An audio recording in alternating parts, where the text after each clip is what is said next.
kami sampaikan bahwa sebagaimana amanat dari Pak Jokowi bahwa BPS itu menjadi satu-satunya rujukan statistik, maka kemudian tentu saja terkait dengan data produksi beras kita selalu merujuk kepada BPS. Dan berdasarkan data yang dikeluarkan oleh BPS, maka kemudian pada tahun 2022 ini, produksi padi kita itu 55,44 juta ton. Target Kementerian Pertanian itu 54,42 sehingga realisasi bisa melebihi dari target.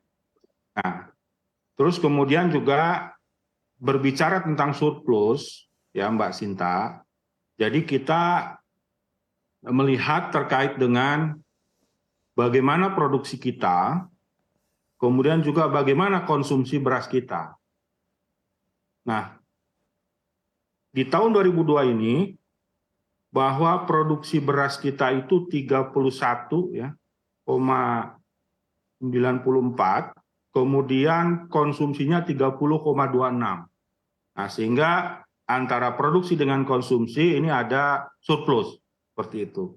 Nah, ini tentu saja sesuai dengan amanat Undang-Undang Pangan, ya, pemerintah terus berupaya untuk memenuhi kebutuhan di dalam negeri, ya, dan kita di Kementerian Pertanian terus berupaya untuk meningkatkan produksi tersebut.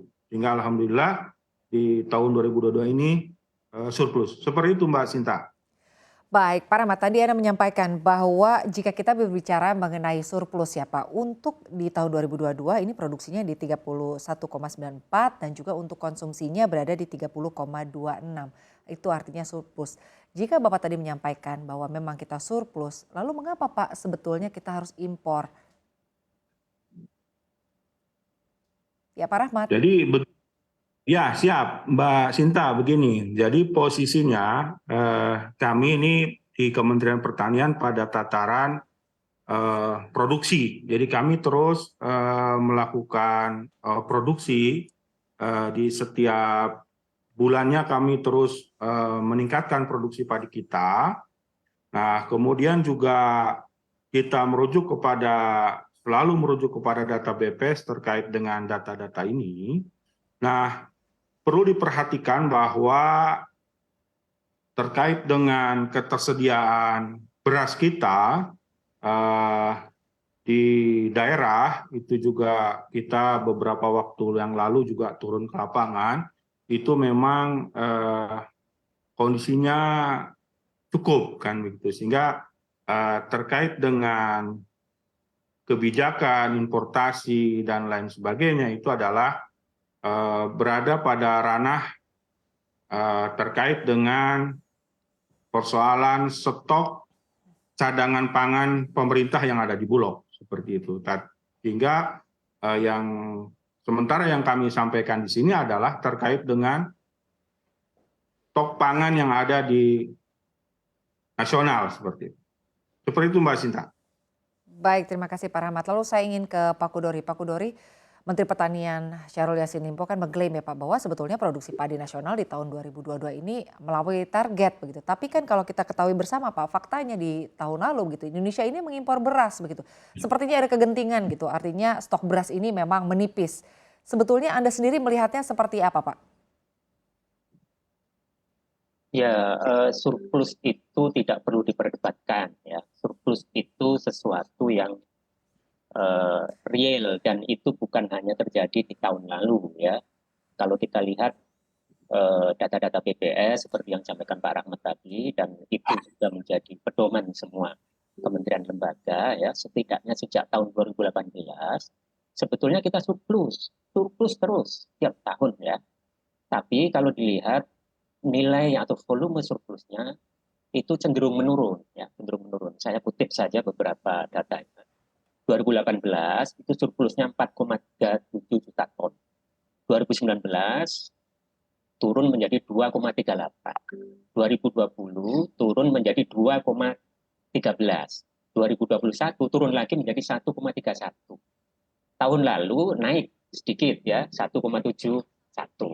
Jadi dalam konteks surplus, dalam konteks bahwa kita kelebihan, itu nggak ada perdebatan. Gitu.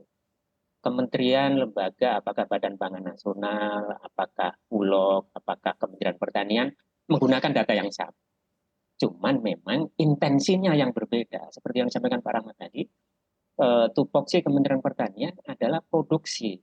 Nah, Badan Pangan Nasional, tupoksinya adalah memastikan ketersediaan dalam hal ini cadangan beras pemerintah yang sehari-hari dikelola oleh Bulog. Kita tahu sejak Agustus 2022 ya, itu terjadi kenaikan harga beras yang luar biasa. Harga itu naik seperti melompat gitu ya dibandingkan bulan sebelumnya. Dan itu terus berlangsung sampai akhir tahun lalu. Pemerintah mencoba melakukan intervensi lewat operasi pasar. Kalau saya lihat data yang ada di Bulog ya, selama Agustus sampai Desember itu volume operasi pasar mencapai hampir 1 juta, 1 juta lebih ya, 1 juta lebih. Ini luar biasa. Total sepanjang tahun lalu operasi pasar itu bisa mengeluarkan beras 1,26 juta ton. Ini rekor ya, sejarah baru. Belum pernah terjadi di tahun-tahun sebelumnya. Kenapa terjadi seperti itu? Saya kira memang ada beberapa persoalan yang di level kementerian lembaga, di level pemerintah memang ada persoalan ya. Pertama misalnya Agustus ya. Di Agustus itu bantuan pangan non tunai yang ditransfer tunai ya kepada kelompok penerima manfaat itu biasanya kan lancar setiap awal bulan itu ditransfer. Tapi ada, saya tidak tahu problemnya di mana, itu terlambat. Akhirnya di Agustus itu ditransfer double ya, 2 kali. Dugaan saya di bulan Agustus itu warga yang menerima bantuan pangan non tunai itu membelanjakan dana yang dia terima itu lebih dari biasa.